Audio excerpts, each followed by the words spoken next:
Hello, everybody, and welcome back to the channel. It is I, Seer Daredevil, back with another episode in our Stardom save, and it's time for Stardom and Showcase. Um, I did change my mind from from recording the last video to this one, that I'm going to have just this show in this episode. So this is going to be a little bit shorter of a show, or a little bit shorter of an episode than we normally do, but even though I'm booking this as a lesser event, I still feel like it being a somewhat significant event in its own right means it should probably be its own show. So there's that. So Stardom Showcase 4 happening here tonight in this episode. We have the high speed title on the line, Azumi defending against Fuki and Death. We have the vacant Artist Stardom Championships on the line, Prominence challenge or going up against Restart. And then we have our main event, which is the Wonder of Stardom Championship on the line.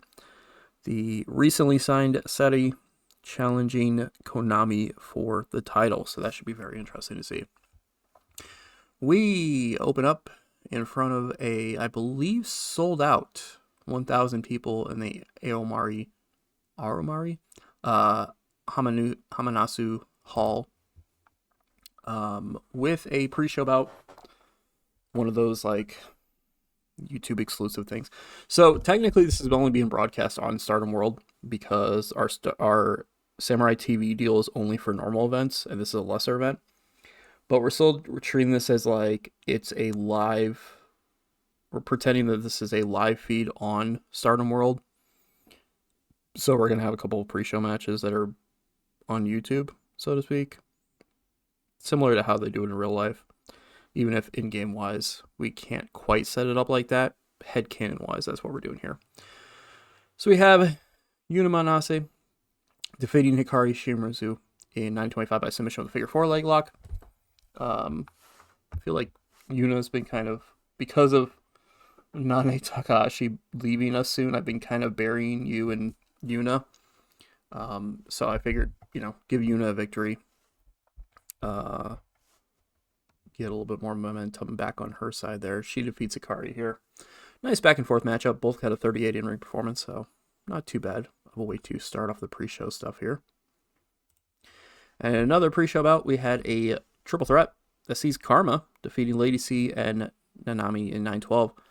When Karma pinned Nanami with a missile kick. She was a weak link. Karma with a 40. Lady C with a 37. Not too bad there.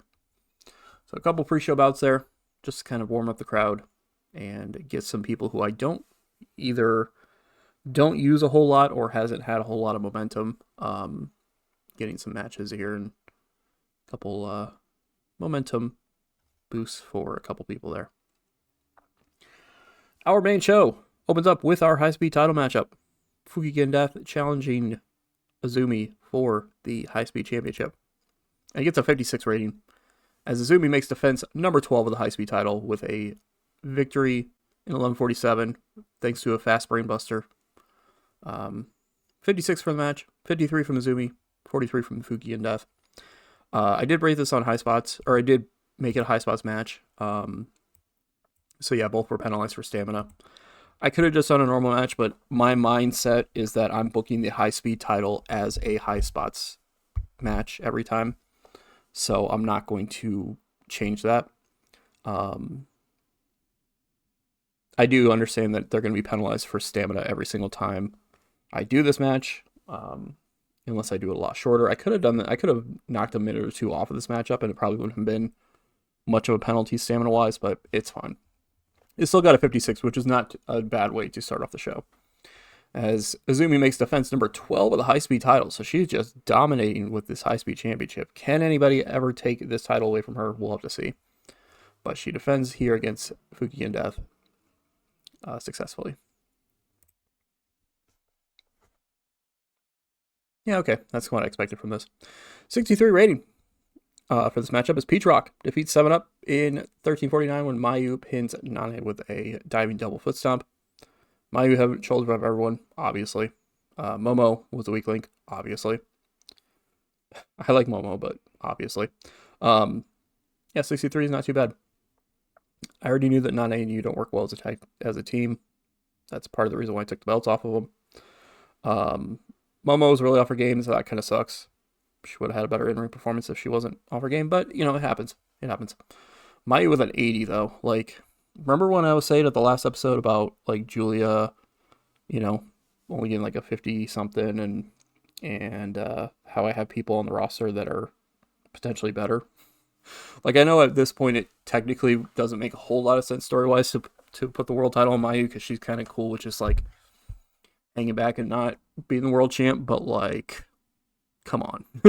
She's the icon. She, in ring wise, on events, she is absolutely. I mean, she's killing it no matter what, but especially on events, like an 80 in ring performance in a tag match, like easily the best performance we've had from anybody in our company. I mean, technically she had an 81 a few shows ago, however, but I think that was at the anniversary show. But I mean, still, like, it's, yeah, we'll see. But anyway, this guy's 63. Yeah, trying to get, because to be fair, I've also been, thanks to the Triangle Derby, I also gave Mayu a lot more losses than wins recently, so I'm also trying to get her back into more of a winning record kind of setup, kind of go from there. And she's bringing Momo along with her, because why not? But yeah, there you go. Then, Artist Stardom titles on the line. And Restart pick up the victory over Prominence in 1310 when May pinned Hiragi with a shooting star press. So Restart are your new Artist Stardom champions. 49 rating here. Not too bad, actually. All things considered, not too bad for a match there. Another funny moment where the crowd was white hot by the end of it, but it got a crowd rating of 18. I'm not sure how that crowd rating works out exactly, but nevertheless. Yeah, we have new champions. I'm not gonna lie, at one point I thought about putting them on Prominence. On these three in the Prominence order, because I figured, it would make sense to keep it on Prominence technically, and it could boost Fujita and Natsumi as well. But at the end of the day, I decided it would be better story-wise for me to put the artist titles on Restart, because now, technically, officially, all four members of Restart are champions, because these three hold the artist titles, and then Kairi is still the IWGP Women's Champion. So the idea is that that they're all champions. So it's kind of a big early on boost for this Restart unit to now all be champions. And plus it gives these three, it's kind of a big deal. It's like these three just showed up in Stardom, or at least just, in Saree's case, just returned to Stardom. Just like a month or two ago, and they're already the artist champions. It's like, it kind of makes Restart seem like a bigger deal, like a really big deal kind of thing. So 49, that's kind of what I expected for the match, but there you go. There's that. Then we have a tag team matchup here, 45 rating, as the New Eras, Amy Sareee and Miri, get a surprise victory over Wingori. And I say surprise because Wingori, of course, are the New Blood tag team champions. So with New Blood being a thing in a few weeks' time, does this have any potential on that? Because, I mean, technically, we have the rule that at least one member of the tag team has to qualify in order for you to become the New Blood tag champs. Kind of their real life rule, only we did it a lot earlier than they did. And, Amy Sareee still technically qualifies for that. So could we see the New Eras making a challenge for, be the first challenger for Wingori for those tag belts at New Blood next month? Slight spoilers. Yes. that is my planned, this is my planned match for New Blood, is these two teams for the tag titles. Got a 45 here, which isn't terrible. But yeah, there's that. Amy was really off her game, so that kind of sucks. But she did show excellent chemistry teaming with Miri, so there's that. Then, another tag match, because again, we have a lot of tag matches on the show. Karate Brave, Sareee and Tomoko Inabi defeat Black Tiger Kaido Kaido, that is, in 12:33, when Sareee pinned Ruka with a KG Flash. Yeah, just two teams that, kind of feature a top star, or near top star, I guess. Of course, Sareee being the former World of Stardom champion. Starlight Kid challenged for that title at Anniversary and couldn't get the job done, but also featuring a couple of younger talents in Ruka and Tomoko and Nabi. So have a nice little preview, a nice little showcase match here on a show called Stardom Showcase. And I got 66 rating, which is really good. So there's that. Sareee benefited from being in amazing form and looked good out there. Maybe I should just be putting the world title back on Sareee. But yeah, there's that 66 rating. Not too bad there at all, honestly. Then we have that's all right. We have a trios match that sees DDM's Julia, Himeka, and Maika defeat Cosmic Angels, Mina Shirakawa, Natsupoi, and Tam Nakano in 15:03 when Julia pinned Natsupoi with a diving crossbody. 58 rating. I tried to create a finish on this for Julia. It said it was likely to succeed, but unfortunately it was a failure. Julia and Maika were really off their games. So that sucks for us. Brought the segment rating down as well, so it's a good thing I did not try to put this in the main. But yeah, it wasn't a bad match here, but kind of had this as a bit of a showcase match too, because we were showcasing 3 different champions as match. Well, technically 4 different champions, but Mina being the FDA Undisputed Women's World Champion, Julia obviously being the World Champion, and Himeka and Maika being the Goddess Stardom champions. And the idea is if Cosmic Angels had won, maybe Meltear would have been the next challengers for the Goddess titles, but they did not get the victory here. So there's that. I hoped it could have been better, but I think the creative finish brought it down a couple points, and Julia and Maika being really off their games also brought things down a little bit as well. So there is that. Let me move on to our main event. Got a 64 rating. Okay, so not, a little bit better than I expected it to be, which is good. As Konami defeats Sareee in 1841 by submission with a Watigami to make defense number 1 of the Wonder of Stardom Championship. So Sareee suffering her first loss in Stardom. Granted, she's only had a couple matches before this, but still, suffering her first loss. 58 from Konami, 53 from Sareee. Just inconsistency penalties, so okay. That's good to know. If I had done this as a normal event, I probably would have been penalized here because I didn't make this match longer than it was. And I probably would have been penalized from Stardom TV or from Samurai TV because I think our show rating from them has to be a little bit higher than this. But I'll still take it. Well, to be fair, this isn't the show rating, but still. But yeah, 64 is not too bad for this match, honestly. So it's good to see, these two can go out there and have a pretty good matchup. Oh, I can't say pretty good. Honestly, with the roster we have, this is a really good matchup, honestly. And then afterwards, Sareee puts over Konami and thanks her for the opportunity here tonight. Konami kind of puts over Sareee, thanks her for the challenge, says she's looking forward to the next challenger for her title, and then poses with the title and the trophy to end the show. So, doing that there. 63 rating. I'll take it. I will take it for sure. Can't complain about that. Yeah, not too bad of a show, honestly.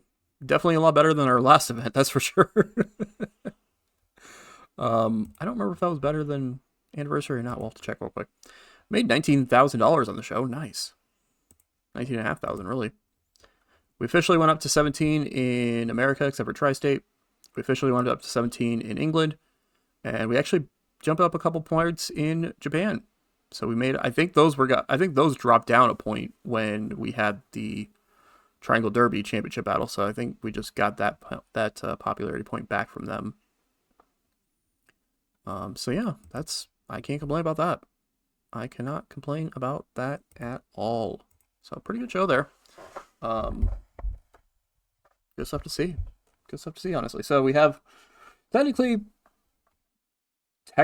only one title change on that show.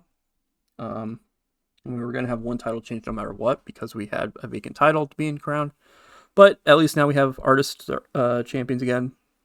Unfortunately, thanks to what happened to Risa Serra, which booking plan wise, I was planning on Prominence holding those titles for at least another few months. I wasn't planning on probably not until like the summer, more like spring, summertime would have been when I would have possibly dropped them.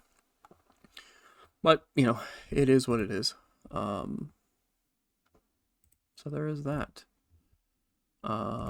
Flip over here. Stardom Showcase had 101,000 to 125 viewers on Stardom World. So that's really cool. And so so he says that Lady C is a star of the making and could make us some serious money in the future. I'm chuckling about that because, although not in this world, because Queen's Quest is still a thing in this world, in real life, Sareee and Lady C are part of God's Eye. And Sareee kind of wanted to bring Lady C in, so it's just kind of funny that that she's hyping her up here when, current day in real life, they are part of God's Eye together. God's Eye. So that's just kind of funny, but show's been awesome according to a lot of people. We had the third most viewers of the night. Only the DDT Tag League final show and a Dragon Gate show had more viewers than us. So that's really good. I can't complain about that. They were slightly better shows as well. They had 71s, but I'll still take, third on the night. That's not bad at all. Rev Pro's going up in size. Of course, they are part of our alliance, so that's, something to keep an eye on. Con Pro going up in size as well. So there is that. So yeah, good for them on that stuff there. So now that leaves us with build to our next stuff. I do have these next two in here. These will be the next two shows we'll be doing on a thing. And I forgot actually to set this as a tour one. So those will be the next two shows you'll be seeing on here. Will be more Fighting Jewel nights. There'll be, a couple more tour shows. All on the road to New Blood, which will be happening March 17th in game-wise, which is in 3 weeks' time. And then the Cinderella tournament happening 2 days later, which will, like I said, we'll have the first round matches on the show, and then we'll be doing a run of shows afterwards that'll get us to the finals, which will get us crowning the finals at All-Star Grand Queendom. And obviously the All-Star Grand Queendom show is going to be a big show for us as well. That'll probably be... I'll probably try to do at least one more defense between now and then, but that'll probably be for sure when Kairi's going to be defending her title again next. And when Mina will probably be defending her title next as well. Bringing talents from outside of the